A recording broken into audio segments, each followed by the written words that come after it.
to another edition of Bunker Office Hours, a weekly live show brought to you by a team at Bunker Labs, a national network of veteran and military spouse entrepreneurs dedicated to helping grow our ecosystem of amazing business owners. I'm your host today, the one and only Iron Mike Steadman, coming to you from Newark, New Jersey, joined by my co-host, Amy Morrison, and our guest today, Mr. Robert Strong from Pretty Thai Sauces. Good morning, y'all. How y'all doing today?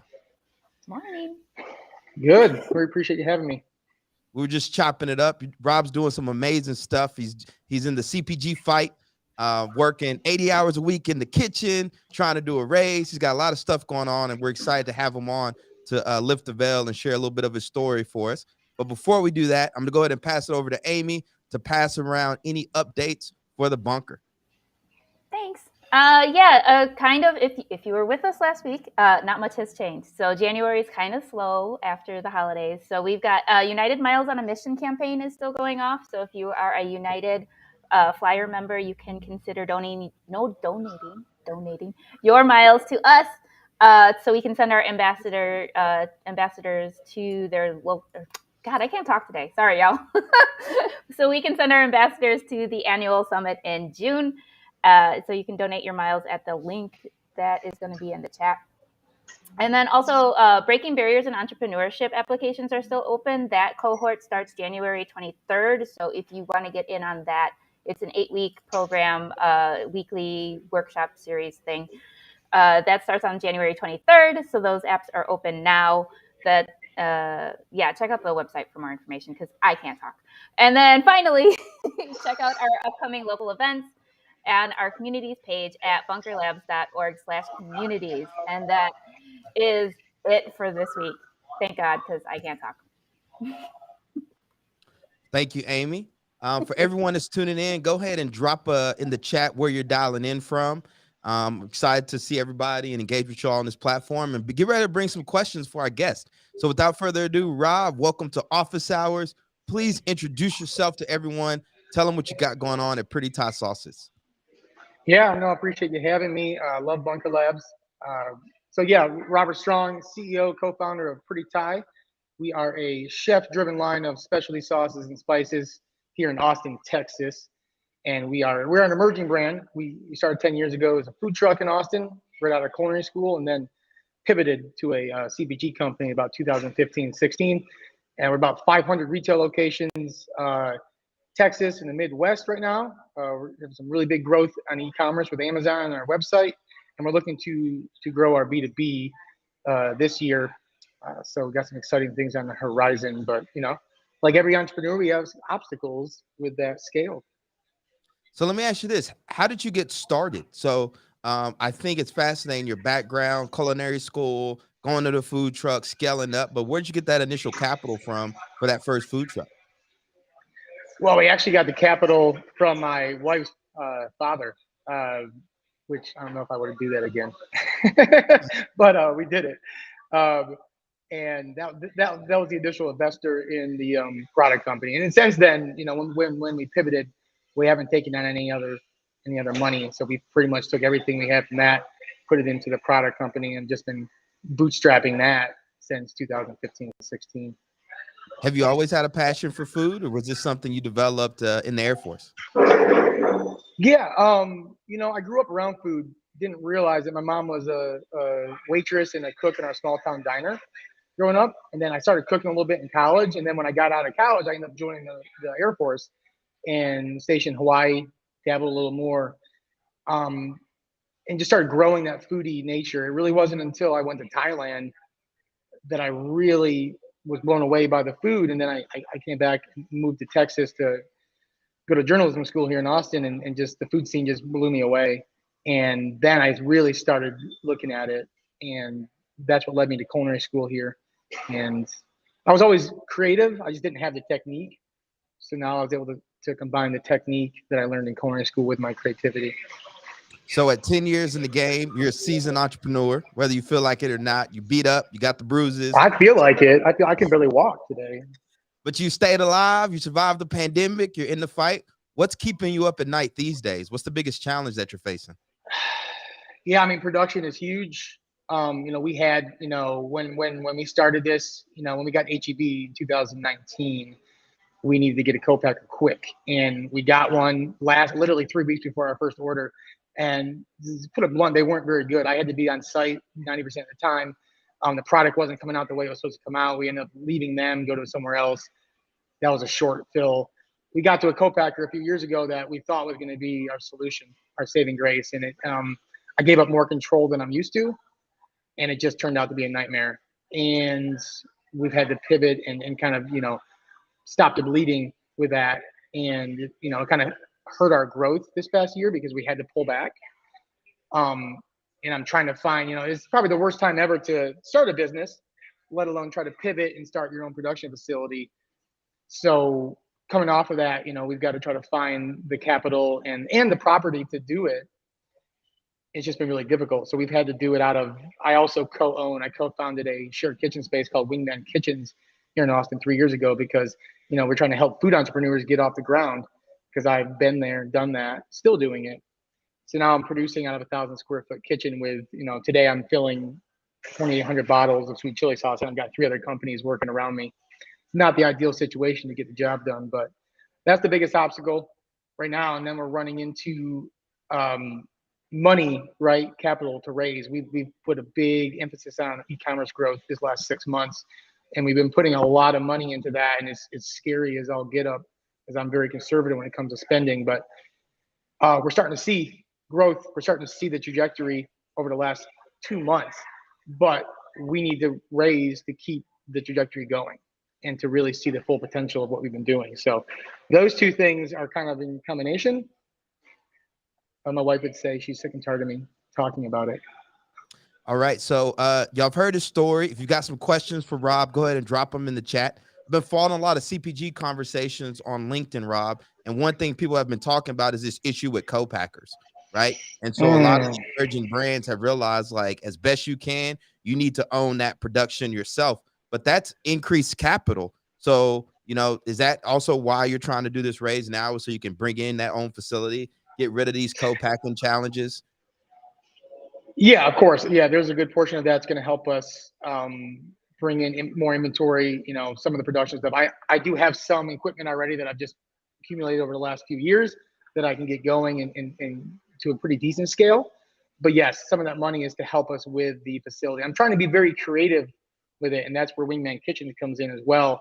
Trying to find that symbiotic relationship, and so there's a cohesiveness with Wingman Kitchens and with Pretty Thai, and trying to find a facility because we're looking to scale Wingman as well.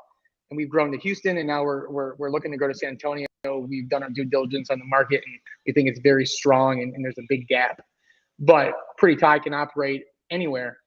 So we're trying to find that space that we can do both. And that's going to help get my costs down, which is going to lower my cost of goods and obviously increase my margins, because our margins got really bad last year with our co-packer. They just kept raising our prices, and it just became unsustainable.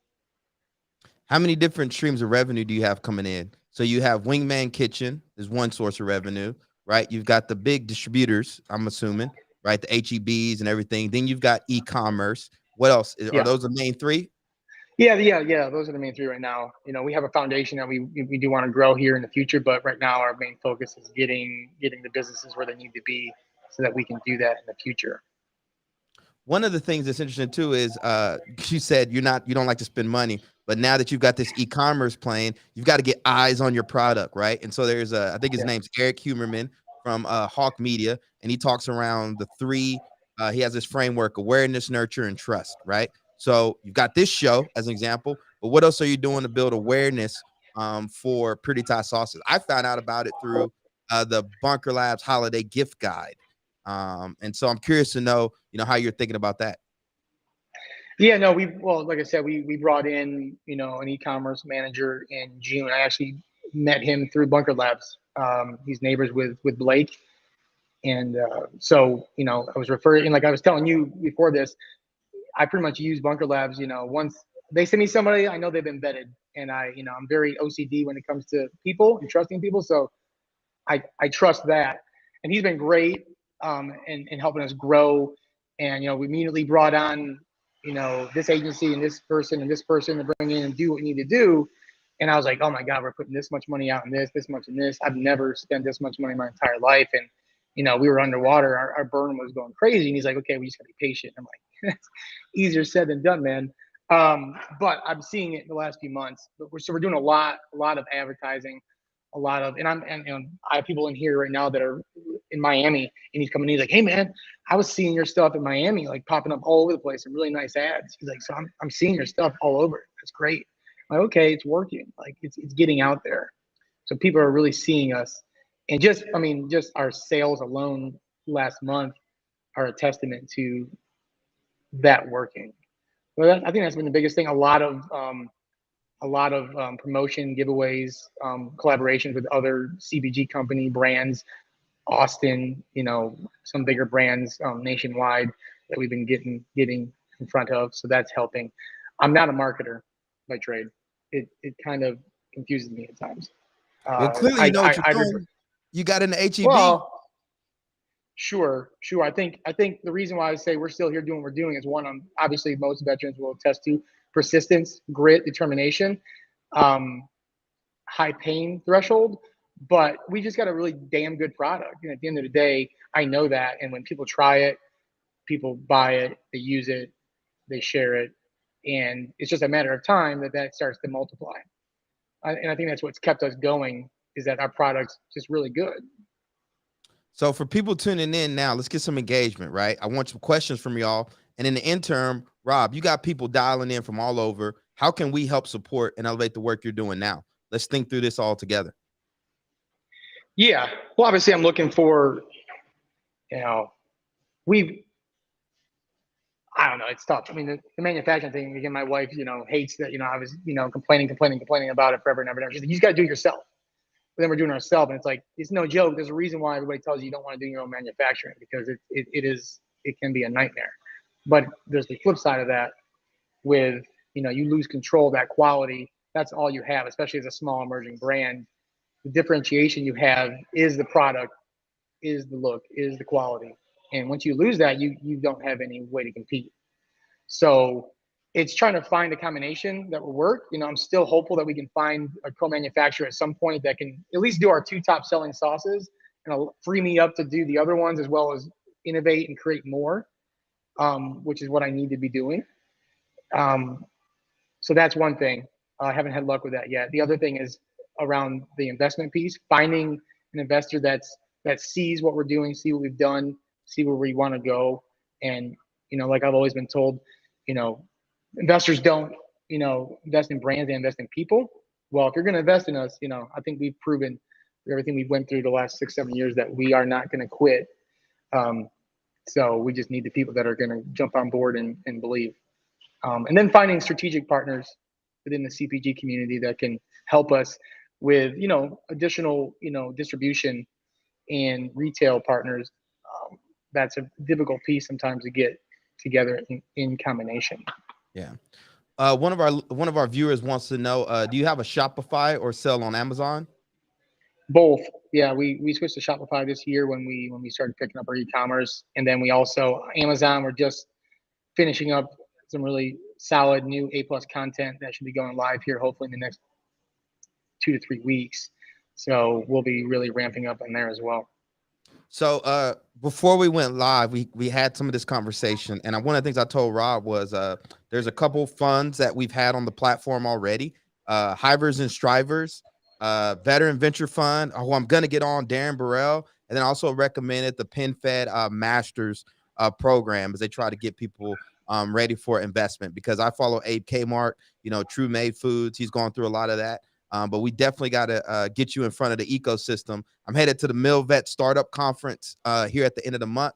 Excited about that as well, and looking for some more connections out there. And that's why we do this, is to connect that ecosystem together. And then in terms of CPG partners, right, go into more detail about that, because we might have people here on the tuning in that might have some connections around that. Yeah, well, obviously from an investment standpoint, if we have individuals out there that have CPG experience, whether it be, growing a brand or just working within a brand, all across sales, marketing, logistics, we're looking to grow the team, right? So I would look for people that have CPG experience. And then, yeah, I mean, that's the main thing. And then obviously looking for salespeople, that have connections, networks with, whether it be a broker network or direct ties to retailers that we can get in front of, um, would be helpful. I tell you what, man, it's a grind. It's a grind. Like this first, building these emerging brands, right? It's all up in the air early on. Like everything I've read, all the research is like you just got to fight, you got to figure it out. But the fact that you've been around for this long, still hooking and jabbing, is super impressive. And definitely on the CPG partners, I follow an account called Thing Testing. Are you familiar with them? I haven't heard of that. Somebody says what CPG stands for. Consumer packaged goods is what it stands Yeah. for. Look up Thing Testing. That's an account on Instagram. They also have a newsletter and a venture fund where they invest in emerging CPG brands, and they actually highlight them on their account Thing Testing, which grew from an Instagram page. So whenever I'm looking at branding, I'm following content or stuff. That's kind of my flywheel. Always go to Thing Testing. Check that out. Josh Weldon says, looking at the website, I see the 5-pack. What's your number one favorite? He wants to share it with What's his my personal oh network. my favorite? Yeah. Yeah, my favorite's not our top seller. My favorite's our Muay Thai hot sauce. I think it's unique. I think it's versatile. They're all versatile, but I just love the flavor profile: tangy, spicy, savory. It's our hottest sauce. Fish sauce and tomato paste, garlic, lime juice, garlic. I said that twice, but it's good. Um, that's my favorite. And then we have our top sellers, which is our sweet chili and our Thai peanut. You heard him. Sweet chili, Thai peanut, Muay Thai. Check it out. How do you balance your time between running Wingman Kitchen, the co-kitchen space, and also, Pretty Thai?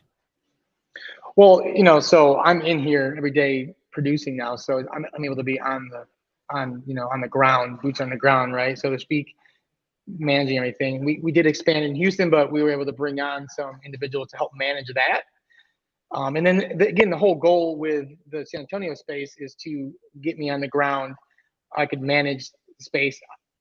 I don't want to be sitting here producing the sauces myself, like literally every day. So I'd have to bring in a plant manager to run my products, and then that gives me the ability to walk around, kind of be a manager walking around and bouncing back and forth on site to be able to do both. And I have a really good partner with Wingman. He does all the business sales side of it, and I manage the kitchen, making sure everything's running smoothly in the kitchen, the equipment's working properly, taking care of the tenants inside the kitchen, and then he manages all the other aspects. So that's also very helpful. That's great. So I know you're in the throes of it currently, but you're still an inspiring entrepreneur. What words of advice and encouragement would you like to leave our viewers with today before we transition into book recommendations? Hmm.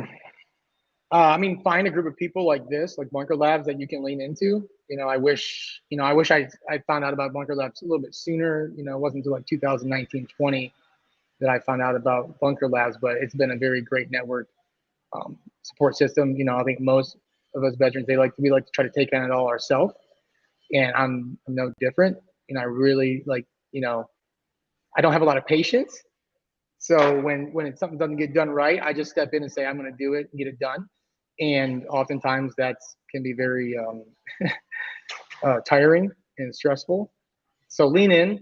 Um, Otherwise, just really understand. Reach out to people who've done it and understand what the obstacles might be. And you got to understand if you're willing to accept those, because I don't think I knew exactly what they were in the very beginning. And I don't think if some of the things that we went through hadn't happened, who knows if I'd still be here going. But, we've got things that have happened to us that have now fueled me to continue to push me. So you got to find your reason why, and really, really just find that North Star and just push, keep pushing. Love it, man.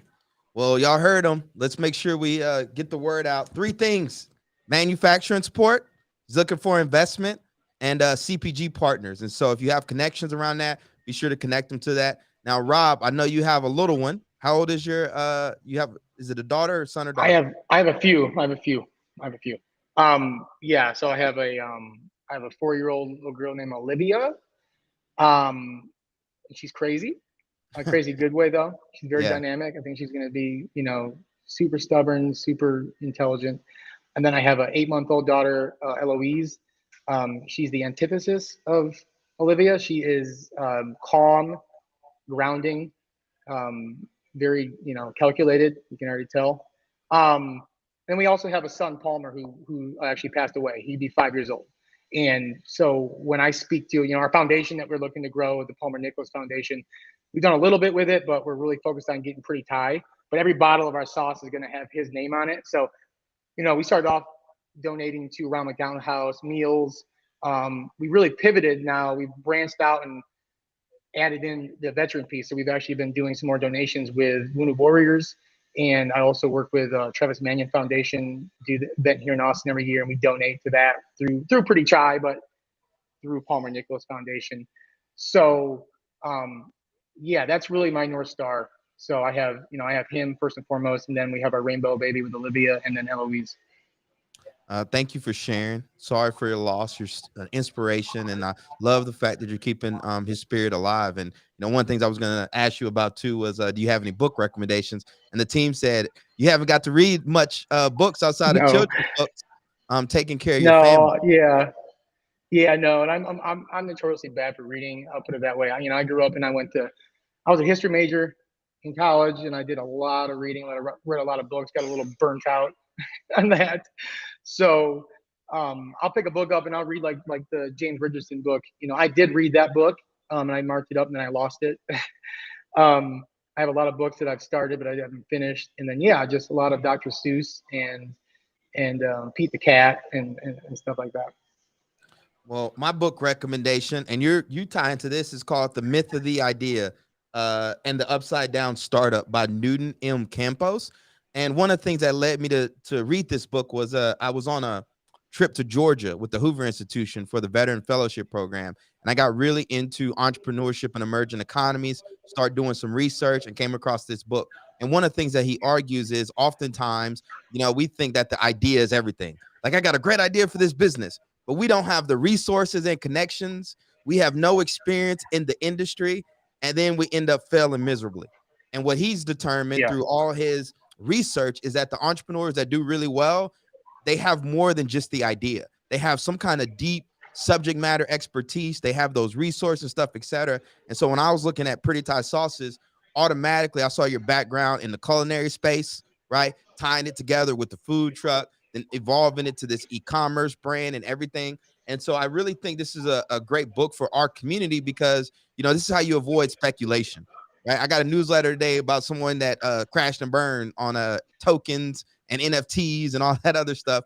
But it's like they didn't have any background. They didn't have any experience in that. So you really want to think about what resources do you have at your disposal today to actually build a sustainable business. I know there's a lot of great ideas. You go to the incubators and accelerators, but I'm telling you, as someone that has peers of entrepreneurs, the things that we all tend to have in common is that we do bring that deep subject matter expertise, and we do have those connections. Yeah, no, I 100% agree with that. Again, we started off naive. I mean, we had the culinary background, and we just, and people ask me this all the time. They're like, hey, I have a restaurant. I want to do a sauce. And I'm like, it's night and day. Like, a restaurant presents its own challenges. Trust me, that's why we didn't go into a restaurant. We pivoted thinking, well, this has long-term success more so than a restaurant, not realizing that it's 100% night and day from running a restaurant. We both have a culinary background. I've seen so many entrepreneurs coming out. They have no culinary background, but this person's got a marketing background. This person has a sales background. And I'm like, I wish one of us, my wife or I, had a marketing background. Because if we had that from the get-go, there's no telling. Because again, the only reason I think we're here besides grit and determination is the quality of our products. That's what's gotten us thus far. I mean, we probably should have quit about 24 times by now.